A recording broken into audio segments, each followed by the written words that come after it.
plenty. Sorry, I'll back off a little bit. But, well, okay. Please rise for our first song. We'll get this started up.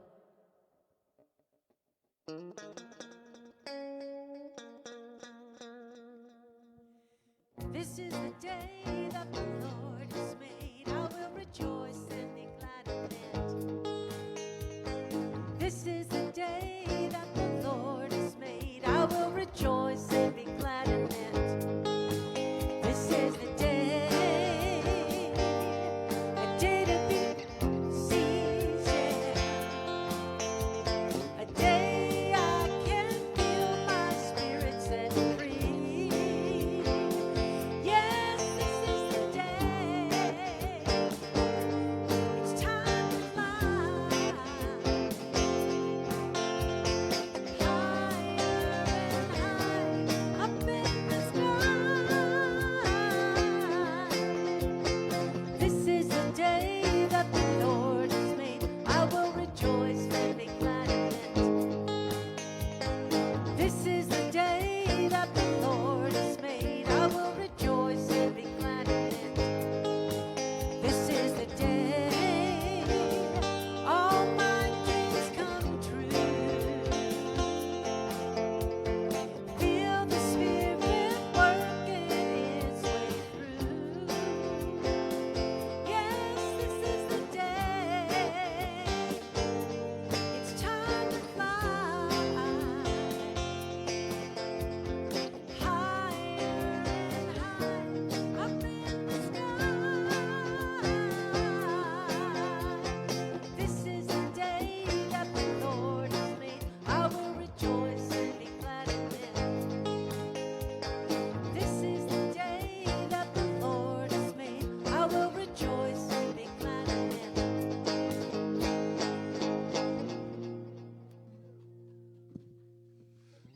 Good morning. Welcome to West Valley Center for Spiritual Living. My name is Reverend Clyde Goings, and I want to welcome you here on this beautiful hot Sunday morning. And I also want to have a big call out and a blessing to all of the fathers out there for Happy Father's Day. So thank you online and anybody listening. I just want to thank all the fathers out there that we are so grateful for your presence. So we come together every Sunday to remember our truth, that we're whole, perfect, and complete, just the way that we are, and that our life is unfolding in divine right order. So we have nothing to worry about except for this present moment. And if we are conscious in this present moment, we are sure that our life is unfolding in the divine right order. So we know this truth, and we come together to support each other every Sunday. And so today is no different. Just want to remind everybody to go into Papke Hall for snacks and fellowship afterwards. And one other announcement is also a reminder that we're doing the food drive. So clear out your pantries of any of your canned goods and things and bring them in, and we bring in bags. And at the end of the month, we're going to be bagging up all that food to and have the food bags ready to give away to people when they come into the center. Next Sunday will be the date that we'll be bagging them. So, all right. So let's say our vision statement together. We are a loving, joy-filled community, honoring the many paths to God as we learn and live the Science of Mind principles.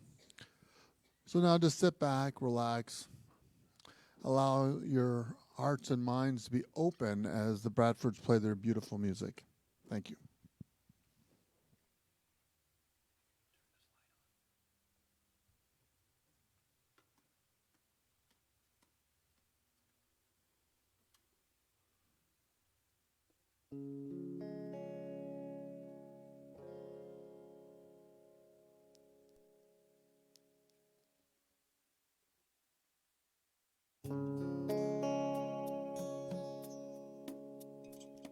So just take a deep breath. Get to that peaceful place.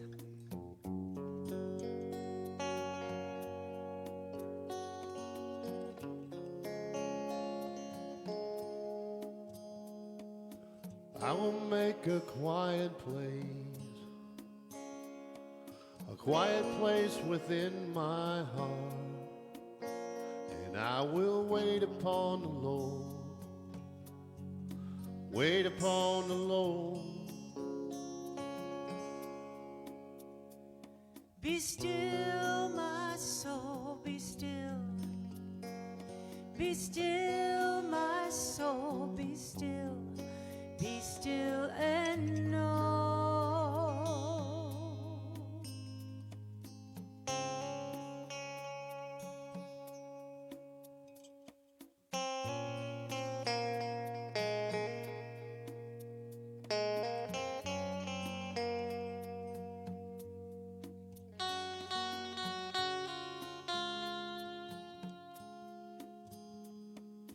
I will make a quiet place within my mind.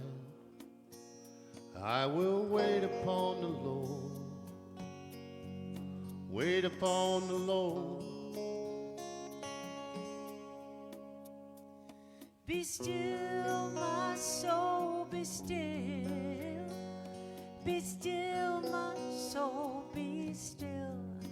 Be still and know. I will make a quiet place within my life, and I will wait upon the Lord, wait upon the Lord. I will make a quiet place.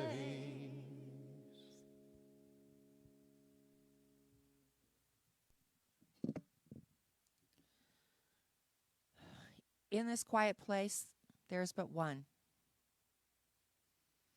essence, one peace, one love, and I choose to call this essence God. God is all there is, all there ever has been, all there ever will be. And I know that I am a part of this God. I know that all God is, I am. And as I know that for myself, I know that for each of us in this room and watching. In fact, I know this for the whole planet. We are all part of the whole. And I say a word of blessing for the Bradfords and their beautiful music that always anchors us and opens our souls and gives us that feel-good connection. And I say a word of blessing for Reverend Karen and her divine message, that infinite wisdom that speaks through her, that teaches us, that we may learn and grow and share as we go out throughout our week. And so I just am so grateful that this service is absolutely perfect the way it should be, unfolds absolutely in perfect time. And I just release this into the law knowing that it's already done. And together we say, and so it is.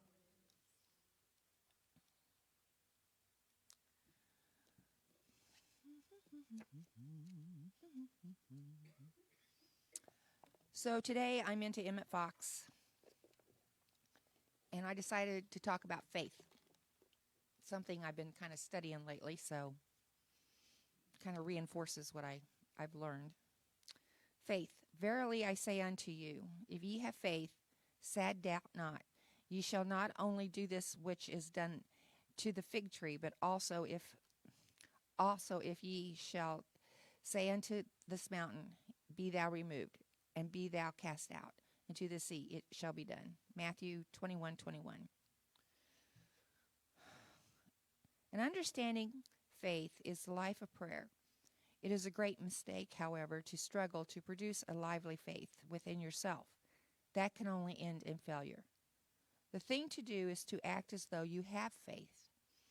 What we voluntarily do will always be the expression of our true belief. Act out the part that you wish to demonstrate, and you will be expressing true faith. Act as though I were, and I will be, says the Bible in effect. This is the right use of the will, scientifically understood. The statement of Jesus quoted above is perhaps the most tremendous spiritual pronouncement ever made. Probably no other teacher who ever lived would have dared to say it, but Jesus knew the law of faith and proved it for himself many times. We shall move mountains when we are willing to believe that we can. And then not only will mountains be moved, but the whole planet will be redeemed. and reformed according to the pattern on the Mount. Know the truth about your problems. Claim spiritual dominion. Avoid tenseness, strain, and over-anxiety. Expect your prayers to be answered, and act as though you expected it. Think about those words and have some faith. And so it is.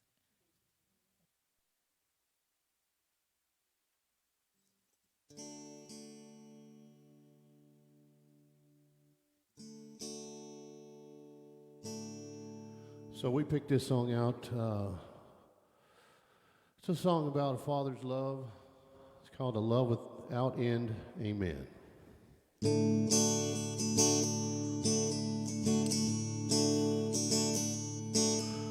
I got sent home from school one day with a shiner on my. Fighting was against the rules and it didn't matter why. When Dad got home, I told that story just like I'd rehearsed.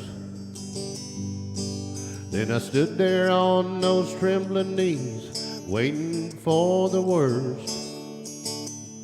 He said, let me tell you a secret about a father's love. A secret that my daddy said was just between us. He said, daddies don't just love their children every now and then. It's a love without end, amen. When I became a father in the spring of '81, there was no doubt that stubborn boy was just like my father's son. When in I thought that patience had been tested to the end, I took my daddy's secret and I passed it on to him. He said, let me tell you a secret about a father's love. Secret that my daddy said was just between us. He said, daddies don't just love their children every now and then. It's a love without end, amen. It's a love without end, amen. It's a love without end, amen.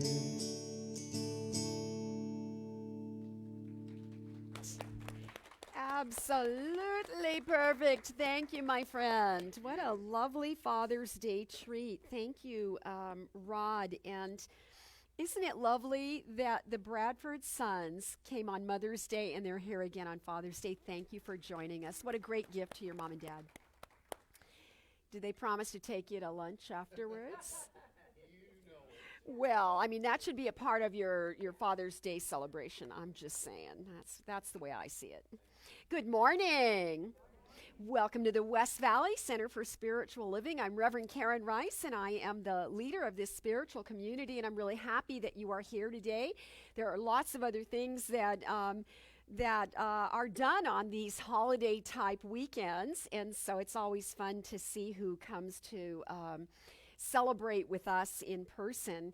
I am speaking today. I wrote a special message because of Father's Day. And in that special message, I want to communicate this idea that we are not just looking at how wonderful your dad was, because you know what? Not everybody had that experience. Some people come with a little stuff around that. But we're honoring the persona of the Father. We're honoring that image of the Father Spirit, that masculine persona of strength and wisdom and protection. You know, that's something that comes in the essence of talking about Dad. Sort of an expectation, you might say. Beautiful choice of songs. Really was perfect for today, especially because your sons were here. It made me a little teary because you're talking, singing to them, and you know, and you see the multi-generation, the way it just keeps going. So So that's what we're doing today. We're honoring the spirit of fatherhood. And so the title of my message is, Since We Cannot Walk on Water, We Take a Boat. That's the quote. And I made the title of the message, Walking on Water, because I think that's what it feels like to me. That when I think back of my own memories, I had a dad that was solid, he was present, he was loving, but he was also, he was a construction worker. He could do anything. And so for me, I interpreted that as that miraculous way. It was sort of like he had special powers and he could walk on water. And then you grow up and you partner, and so for me, I had a husband, and I found out that my husband had some special gifts, but they weren't the same as the gifts that my dad had. And nobody tells you that. You don't have any way of knowing that something happens and you assume he can fix it, or that he should fix it, or that he should have noticed, and none of that is real. Partnership is learning to find a balance in all that and to communicate about all that. So because dads seem miraculous, we're looking at this idea of walking on water, but what I really want to say is a message that will help us redefine what it means to be miraculous. What is a miracle? And my desire then is that when you leave this morning, when we're complete and you go home, you'll be able to ponder that. How can I redefine this idea of what a miracle truly is? Because sometimes it's pretty miraculous what you can do with duct tape to fix a problem. My dad never did that, so I was, I'd like to say impressed. I think I was more shocked. I don't think I'd even seen duct tape, but my husband came from an electrical wiring kind of background. He worked for the phone company and cable TV, and so he knew all about duct tape really intimately. And as it turns out, what you learn as an adult then, where you've had different measurements of skill in fixing stuff, is that an individual's ability to fix or do repair work around the house is not so miraculous as it is, there are certain things that you learn just like everything else in life. It's just a part of life. So solving problems or repairing broken things is more about how we can adapt and be creative in the way that we are also human, and that we just don't know all those things just because we're supposed to know them, that all of us are different. Probably, if I said miracle worker, the first image that comes to mind for most of us would be Jesus, the great miracle worker. And we tend to think of all the miracles that were performed in the 4 accounts of the Gospels and thereafter. And we tend to also think that Jesus did things that we could never do. And what I want to remind you is there's also that place where Jesus said to us, but you shall do greater things than even these things that you have witnessed me doing. So there are things, there are capabilities that we have that we don't know, but we just have different ways of doing that. And I like to fall back on that quote from Holmes at the top. Since we cannot walk on water, sometimes you take a boat. In that same section in Essential Earnest, he said, you take a boat or you take an aspirin, right? So a pill or a prayer, it doesn't matter. You get to choose. So we look at these miraculous things that are recorded in Scripture, and we see that Jesus healed the sick, and he cast out demons, and he calmed down stormy seas. But you know what the first miracle was? Raise your hand. Yep, there you go. Somebody shouted it out already. Raise your hand if you know the first miracle was. There you go. Very good. We got a good split in here. Oh, you want to know? That'll cost an extra quarter. The first miracle was when Jesus turned water into wine. That was the first miracle. So he's not healing. He's not calming any storms, although there might be a storm if you ran out of wine and there was expected to be wine. But he's not calming any storms. He's not kicking out any demons or bringing us some sanity. He was providing pleasure at a very festive celebration. It was a wedding celebration. which now gives me a much broader way of looking at even biblically. There are some lessons around the value of miracles that are quite different than what we thought. So again, we have to sort of separate ourselves from the idea of what's miraculous and redefine it. Because I think in that instance, there was what the message is that there's something valuable in our gathering together. You see, it's not about drinking wine. It's about the value of connecting with other individuals, and I love the especially that it's about celebrating. And you know, we haven't had a lot to celebrate in the last few years, the last couple of years. In fact, you know what was funny is in the beginning of the pandemic, I felt so bad every time somebody had a birthday and they were isolated and there was nothing we could do about it. And eventually it struck us that, oh my God, all of us are going to have a birthday in isolation. You know, this is not a unique situation anymore. This has become ordinary. And I believe that is the real takeaway today, is that the very idea of miracles in a true context of what it means is way bigger than we have imagined, and it's a lot simpler than we have imagined, and it's a lot less miraculous. I think there's something very ordinary about all of it. So if I look at the definition of the word miracle, my most favorite definition defines it as wonderful to see. The miracle is in that moment where you recognize something magnificent right in front of you and you appreciate it, or you see something from a new perspective for the first time.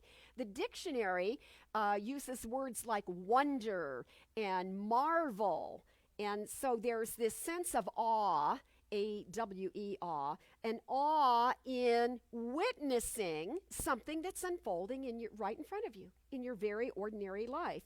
When we take time to truly see what's going on and we put it or we attempt to put it in a larger context, now we're talking about the miraculous. In fact, in Sanskrit, the literal interpretation of miracle in Sanskrit translates to smile. So there's that edge of joy in it that is awe-inspired. It's divinely inspired.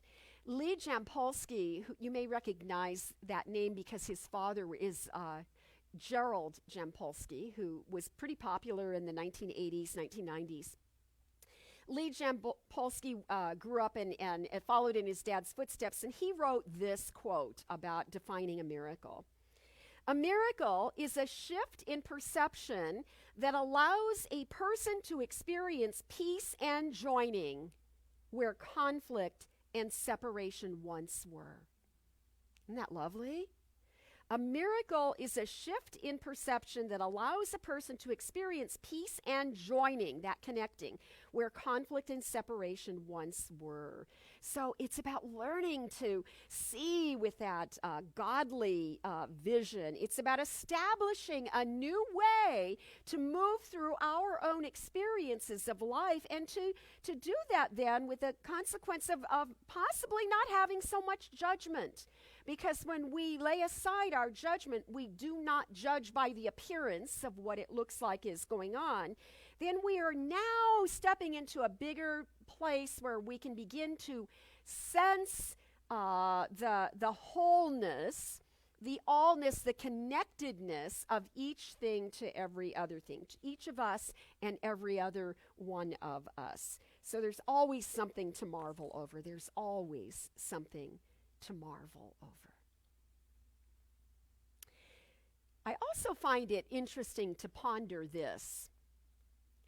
Healing is not miraculous. Healing is normal. The human body was designed to heal, and even though we might not like being sick, almost all of us can reflect back on times in our lives where we felt not well in a number of different possible ways, and yet we recovered. we got well again, or the crisis passed, whatever that was. And so there's something about life that tries to teach us that we are incredibly made with this ability to heal. And the funny thing is that it's absolutely ordinary. It's not special in any way. I don't think we want to take it for granted. We should appreciate it. But this is the standard model. This is not an upgrade.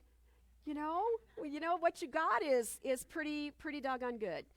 So there is a way we can look even at death as a healing. Sometimes the healing comes when we release the heaviness of the form, so that the life force, that part of us that is always and forever living, can move on to a it's like you're released from the body. We're released to higher possibilities. So growth continues. It just expresses in a fuller way.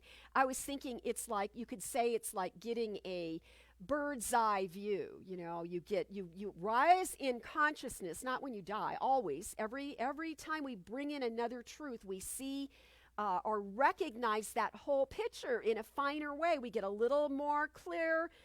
Our perspective gets clearer. Anytime that happens, it's like getting a bird's eye view, except I realized, you know what? It's a God's eye view. It's a God's eye view, because now I remember this quote. I remember it well because I used it on the cover of our Sunday programs that I designed every year, fresh and new. And it was 2020, and I put that giant eye on it. And the quote from Ernest Holmes under that eye, which was a little controversial. You didn't all like that eye as much as I did. It's like something was looking at you.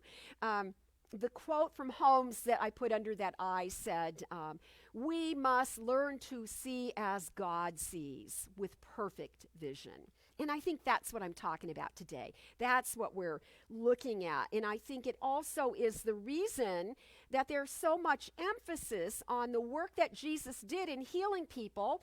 There were lots of blind people that had their vision restored as a recipient of the blessing of Jesus. Imagine that. So I looked that up, and it tells us, because you can look up anything. And you don't need to Google it while I'm chatting with you. I'll just tell you. There are 8 different instances where Jesus specifically gave someone sight so they were no longer blind. However, there are 2 additional instances where there were crowds of people. Remember, thousands of people would follow him and sit around him, and then he would spout out, there's another way of doing all this. And they would, I guess they couldn't take notes like us, huh? I don't know what I would do had I been in that crowd. I'd be a groupie for sure, because I'm such a groupie. But imagine that there are these crowds, and there are 2 different mentions in the book of Matthew. Twice it says that large groups of people had these just massive healings all over the place. So we know that there were others, too many to number, too many to count, that were healed of their blindness, or had vision restored to them. And I would say that I think this is an important theme. This is the very definition of what a miracle is to have that renewed vision, to know that it's wonderful to see a situation from a different perspective than you saw it just a little while earlier. So I mean, on one hand, I think that all the and I say it to you all the time, but one of the benefits of the discord in the world and in our lives is that it is a call for us to shift our focus. It's a wake up. It's like the discord doesn't feel good in our body, so we want to do something about it. And our habit is that we try and dodge the discord. We try and avoid the conflict. But the real the healing power, the miraculous thing to do would be to make a choice to see it in a different way. Okay, what's going on right here that I'm defining as discord? How can I see this slightly different and get a bigger picture? How do I rise and get the God's eye view? And that's where we have room to shift our focus. Because isn't it true when something goes a little wrong in our lives, woof, it gets our full attention. It gets our full attention, and it doesn't matter what else is going on. You can miss all kinds of stuff in life because your full attention is right here. And so when we focus in, we need something to stop that, that repetitive thinking or worrying, or that way we get sort of that obsessive compulsive. Don't you hate that when it happens in the middle of the night and you can't quite get yourself back to sleep? Because it could even be something happy. It doesn't have to be bad. Right? But it's busy. It makes your mind busy. So we want that God's eye view so we can have that vision restored, or we can see as God must see. Those are Holmes' words. Sometimes we say in a healing ministry, such as this, the Science of Mind teaching is a healing ministry. Sometimes we say there's nothing to be healed, only truth to be revealed. So if you're not, if it doesn't feel right, you haven't quite seen the truth. And the truth is the wholeness. There's nothing to be healed, only wholeness to be revealed. Harmony to be revealed. Whatever is lacking or missing, you can put right in that spot. So clearing our vision just helps us see the divine truth.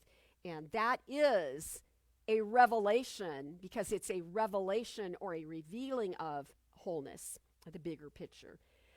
Now, here's an interesting thought. I played with this. The truth revealed, see, this is where we get confused. We believe that the truth revealed should be, I'm sick, I pray to get well, I get well, and then I look at my best friend and go, wow, prayer really works. And then you would say, of course, or something. Kathy is so matter of fact. You're a perfect person to look at. It's like, yeah, you thought less than that? But here's what I want to say. I want to say that the truth revealed is not about getting from sick to well. You can have an experience, a demonstration that strengthens your faith when we're talking about strengthening our faith. But there's more to it. I believe that the truth revealed is about looking at what we have believed about the sickness. My very first Science of Mind teacher was Dr. Carlo Di Giovanni. Do you know that name, Reverend Noli? No? Yeah, he came from the United side, so you might, and you were up there in Canada. I'm talking to my friend Reverend Noli. But he was my very first Science of Mind teacher, and he said, I will never forget it because it was life-changing for me, but he gave this little gift to us in the foundation class. When you are sick, or when you are short on money, or when your relationship is rocky, whatever's going on. So if I am sick, he said, ask yourself, what do I believe I can gain from this illness that I believe I can't have if I'm well? Whoa, that's a turnaround. Okay, thanks for the eyes. I'm gonna give it to you a couple more times, and then if you want me to give it to you later so you can write it down, I'll let you take it home too, because this one changed my life, I promise. What do I believe I'm getting? What am I gaining? Because see, we keep all our beliefs in our little bag we carry around until they don't serve us anymore, and then we can get rid of them, because then we can move on to something of a higher nature to work on. Your edge of growth, we call that. Then you can move on to the next thing. What do I believe that I can gain from being sick that I believe I can't have if I'm well? Now, one of the best examples of that is being sick on a work day, right? So maybe you just haven't given yourself a lot of time off, and so you catch that cold or whatever,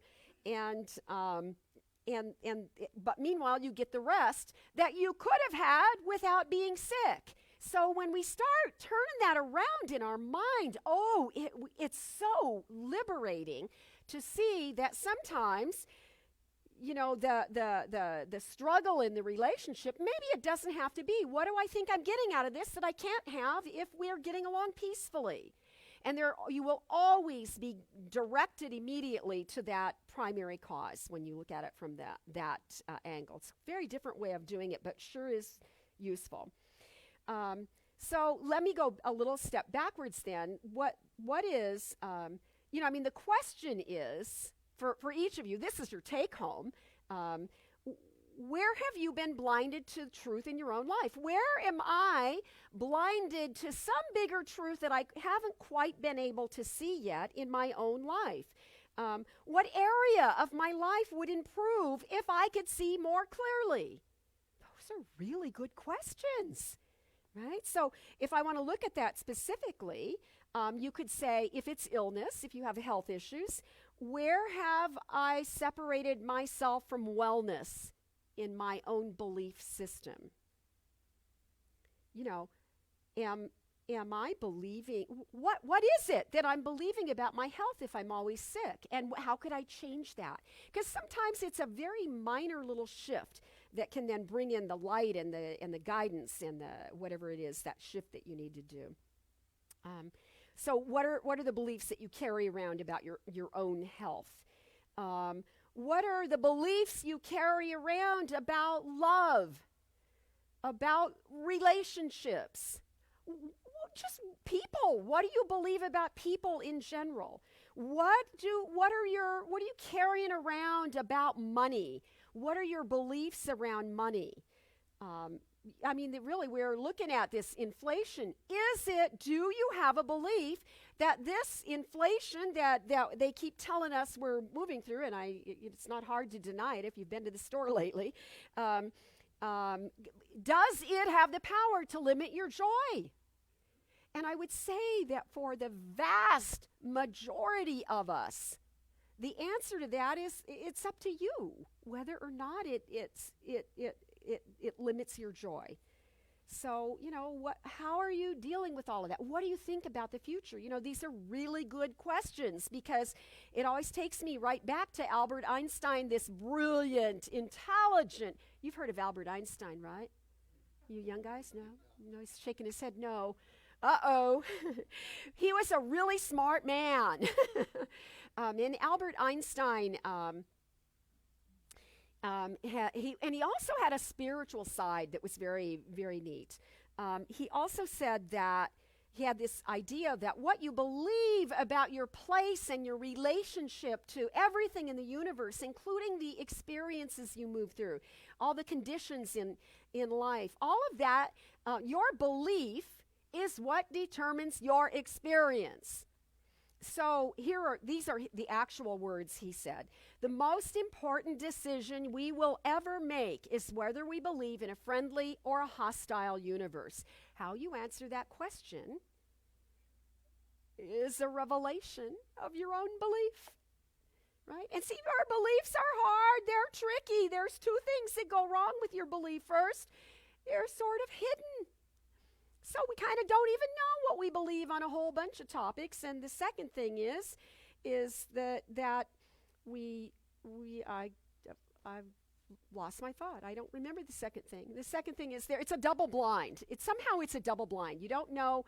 You don't know. You know this when you're talking to somebody else and they're telling you something and you can see that right in front of them is the answer, but they can't see it, right?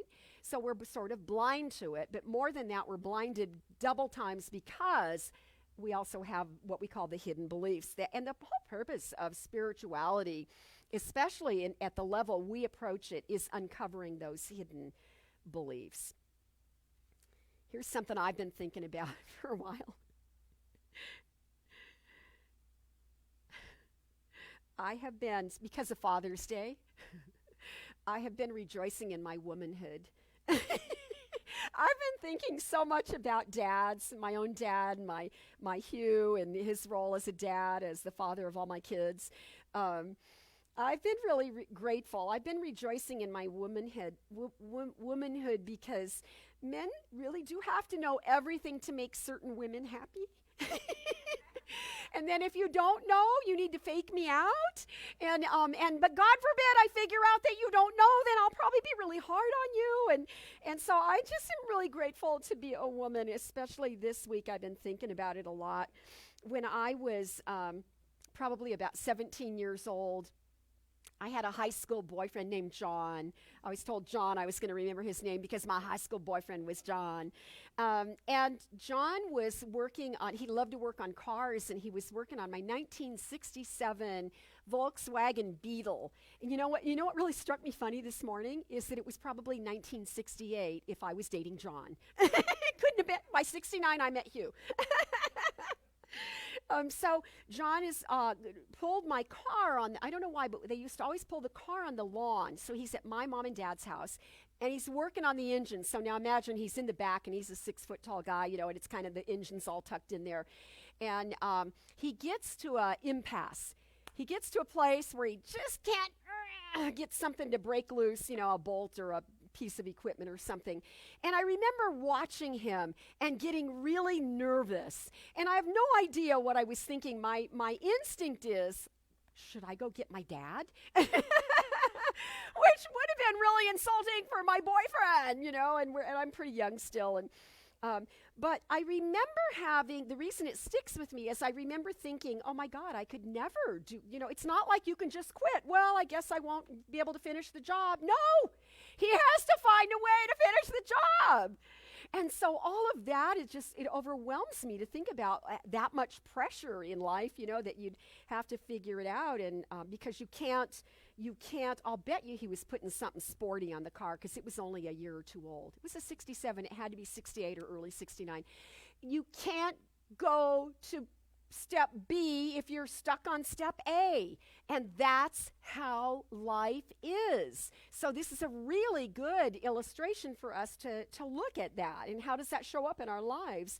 And I just have such great respect for that element of the masculine persona that doesn't say quit. There's something in a guy that I don't understand, because if I decide it's a girl, it's not a girl thing, I'm clean. I don't have to press it. At least that is my old life. Now, I have a new life where I sort of have to look at things more and be a little more in charge of everything in the home front. And it's a little bit scary, but I'm doing okay. And so this happened. I bought a new fan for my office. I was just shopping one day at one of those big stores, and they have a little bit of everything. And I went, oh, I need a new fan for my office. That one in there is old and rickety. I want a new one. So I bought myself a new fan with my own money. I didn't ask the church to pay me back. Bought this fan because I want it. Brought it here last Sunday. Now, I don't remember. Sometimes when I have something big in my trunk, I'll throw my car keys to John or to Rod or Clyde and, hey, bring it in. So I don't remember how it got in. It's possible I carried it in myself. And I put it in my office, and I don't know why. Oh, Fred knows. Oh, it's Fred. Fred carried it. I'm so sorry. You were sitting off there in the edge. You were off my radar. Fred carried it in. Good job, Fred. Thank you. But Fred, you just dropped it. You didn't build it. I know. I didn't realize that, but I left it there, and I swear to God, I don't know why. I just assumed when I came in on Tuesday the fan would be built out of the box and ready for me to turn on, and it wasn't. It was still in the box, and I was surprised, and I went, oh, well, you didn't ask anybody. I actually had that thought. I didn't ask anybody. Okay. Then I kept looking at that box going, I can build that damn fan. I'll betcha. I betcha I could build that. I've been doing some things at home. I figured out some new tricks. I'm learning how to use tools. Well, kind of. I still think a butter knife is far more effective than a screwdriver. But anyhow, I think I'm going to build the fan. So Tuesday morning, or maybe I waited till Wednesday, I built the fan. The hardest part was getting it out of the box. Instructions were not good at all. There were these little pictures that were supposed to tell me more than they told me. But I got the damn fan in perfect cherry condition. It was sitting there looking so pretty. I even bragged to Cheryl, woohoo, I built the fan. But then I plugged it in and went to turn it on. And it was like, bang, bang, bang, bang, bang, bang, bang, bang. So then I threw my hands in the air, and I did what any smart minister would do, and I texted Reverend Clyde. Hey, when are you going to be in the building again? I got a little task for you.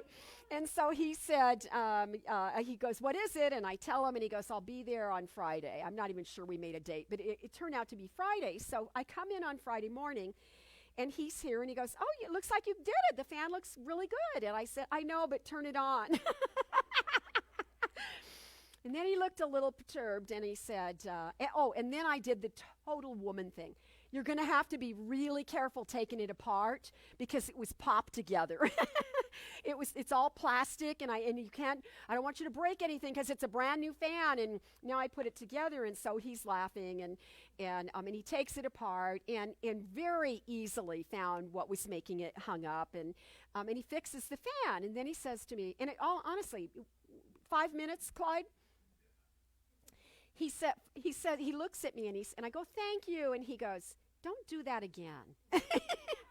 Next time, ask me to build it. It would have been easier to build it than to have to dismantle the whole thing and then rebuild it.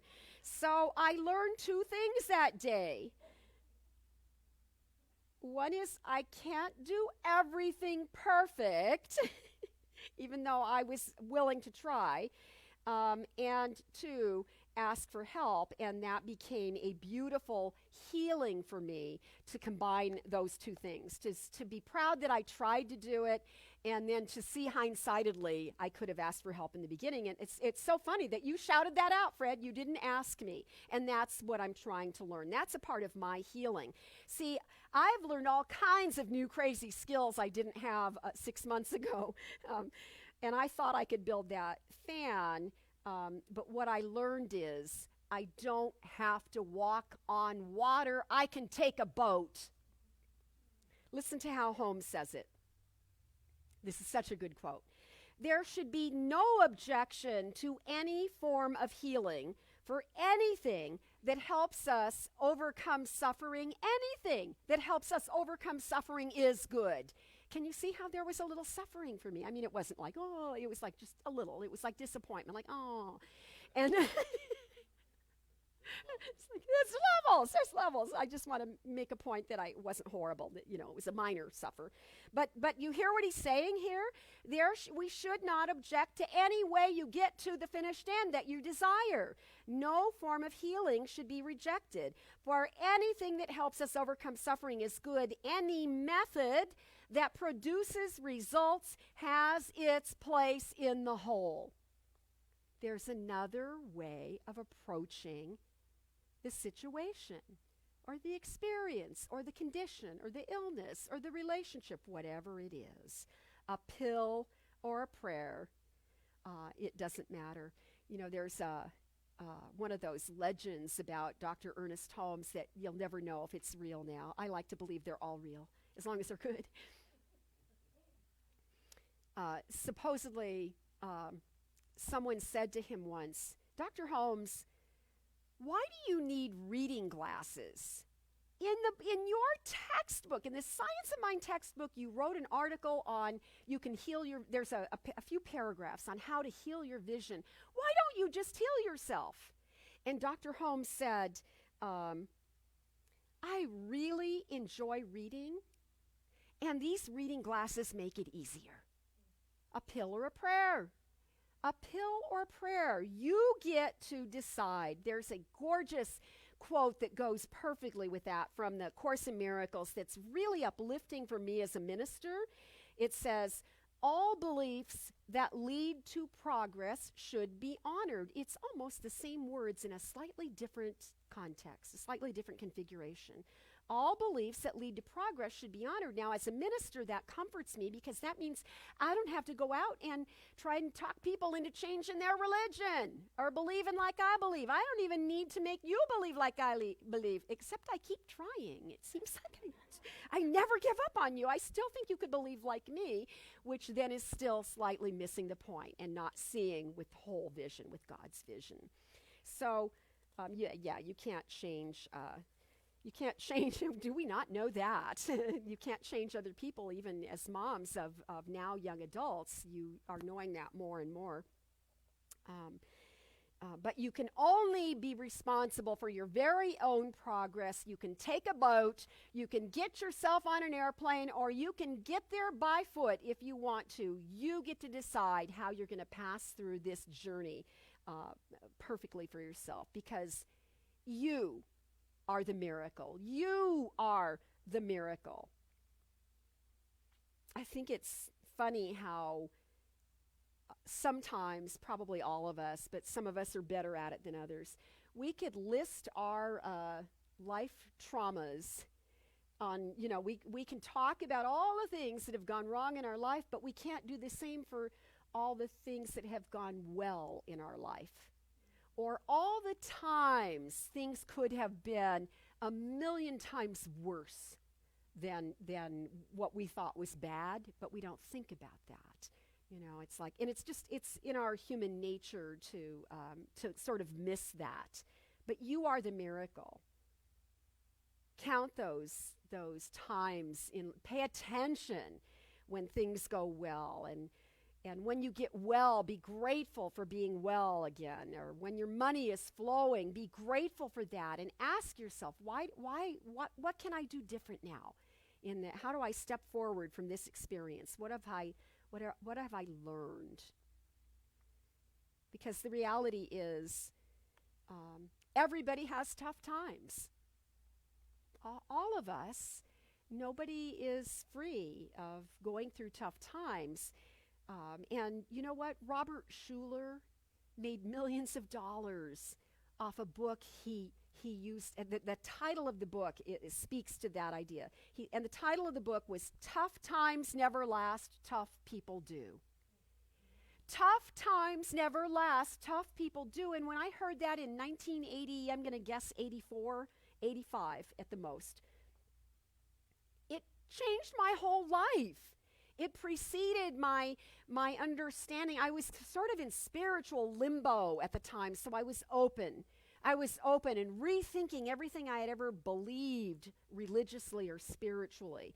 And that was such a good thing it just helps me remember that everybody goes through tough times. So whatever you're going through, when you're having those moments of feeling conflicted or frightened or ill, remember that you're just moving through something, and you get to decide a pill or a prayer. I recommend both. And we're blessed to have a well-established medical intelligence now on the planet that knows how to help us complement the natural healing that the body is already destined to do. You already have everything you need. You are a healing machine. Don't forget that. So take time to look within. Have times where you create silence in your life, where you can just reflect and begin to sense the way that divine wisdom, that inner knowing permeates absolutely all of you. There is not a cell in your body that doesn't have intelligence, that doesn't know the perfect pattern. When we sit and we contact that wisdom, what we're really doing is we're reaching the way that love becomes like a light, an inner light, that divine illumination within. And we're allowing that light to shine inside of us. And what's really happening is that is the Father's love, but not your earthly father, not your biological father. That is the Father Creator. That is the masculine spirit of all creation in which we honor today. There is a greater love. So let your light shine. Let your love be profuse. And if you can't walk on water, find an alternate route. Your choice. I think we should pray. What do you think?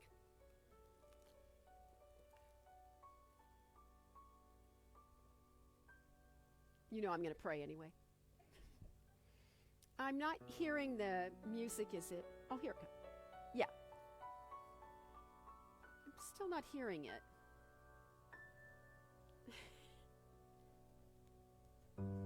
There it is. I'm happy. Just take a breath.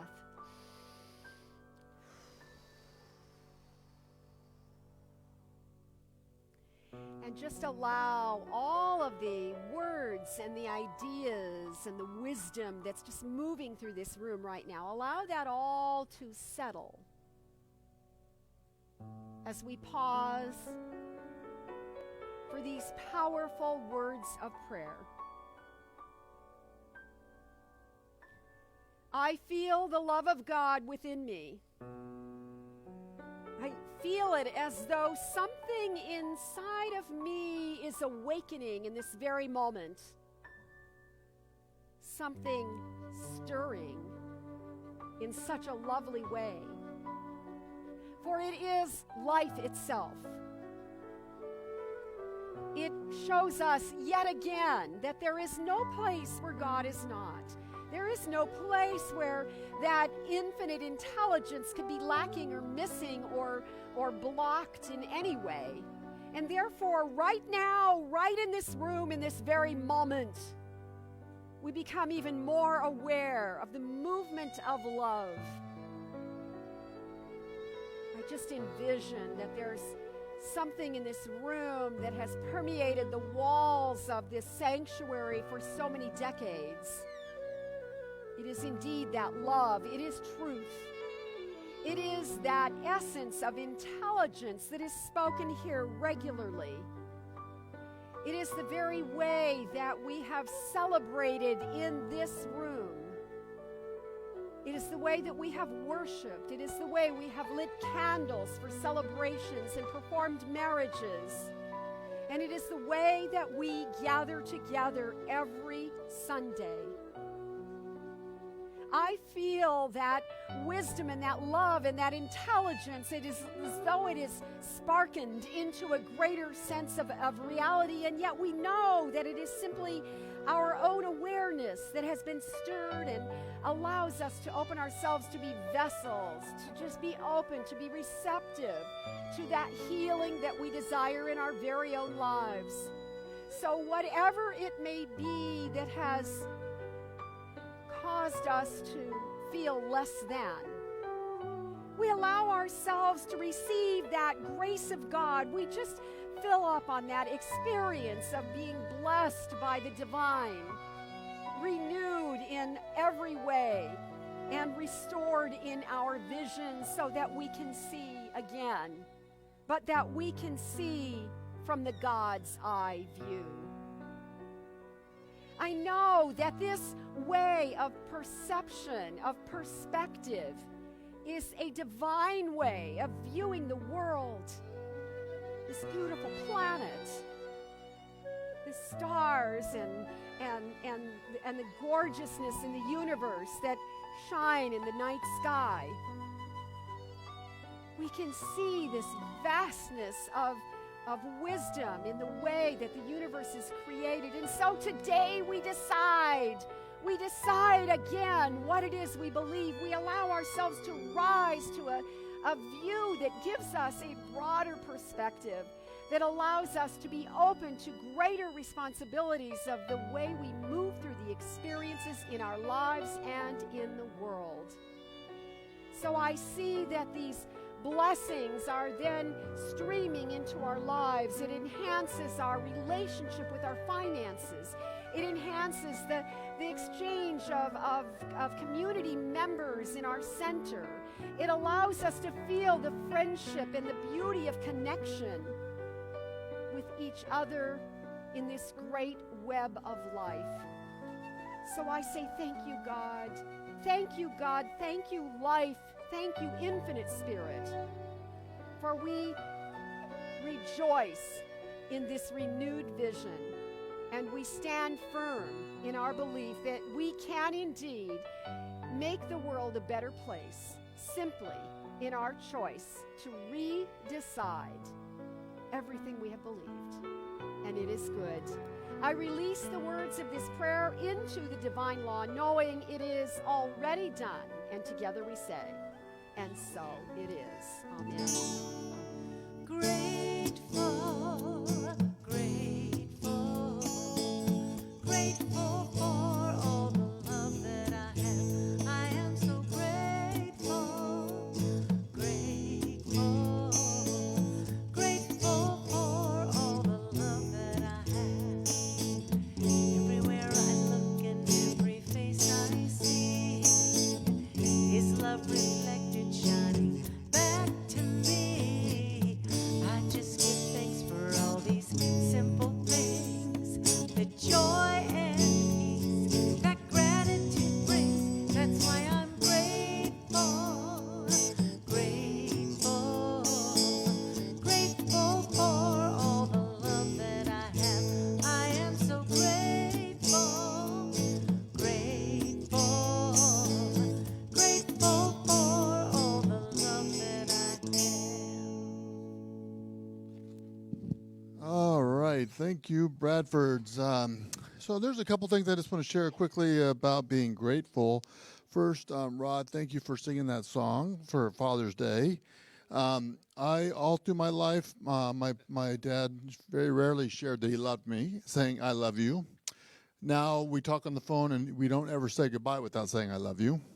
But all my life, I always knew my dad loved me. And so I just knew it. And so I was appreciative of that. And then the other thing is with Reverend Karen. So, Reverend Karen, I just want to just thank you for and grateful for, you're modeling for us a beautiful life and sharing with us as you're moving through all of this and showing that things happen in our life, but we can keep on going. And that's exactly what you do. And so thank you for showing us that. But I still stick to my recommendation. Let us build it. All right. So, sorry, I just had to get that off my chest. I just felt welled up with all that love in this room, and so I just wanted to share with you. So now is the time to remember the abundance of our lives and the abundance of our community. So let's say our giving affirmation together. I live in a consciousness of good. Divine love blesses and multiplies all that I am, all that I have, all that I give, and all that I receive. Thank you, God, and so it is. Here we go.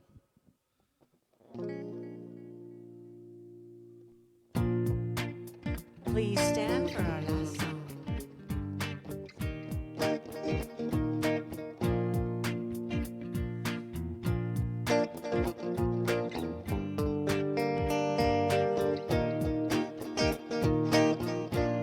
Okay, here we go.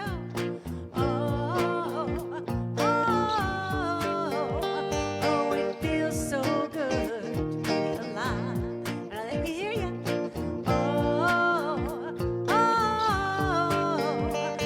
It feels so good to be alive. I ain't thinking about my problems. I'm living now. I'm living now. And I ain't gonna worry about the future. I'm living now. I'm living now. So put your hands up if you feel like having a good time. Put your hands up if you're sharing love with all. Raise your cup if you're hopeful for tomorrow. Put your hands up if you're ready to have some fun. Now sing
All right, let's say our closing affirmation together. Repeat after me.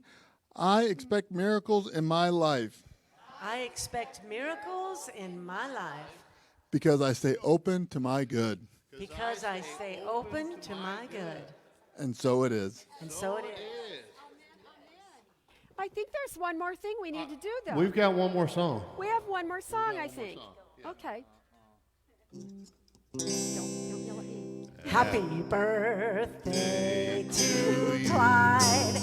Happy birthday to you. Happy birthday, dear Clyde. Happy birthday to you. Woo! That's a lot of And we candles. love you. With cake.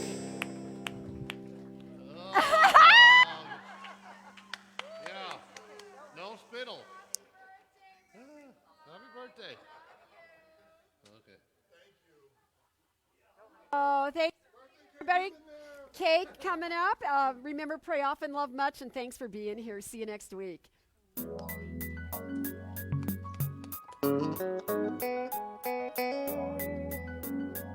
Thank you, baby.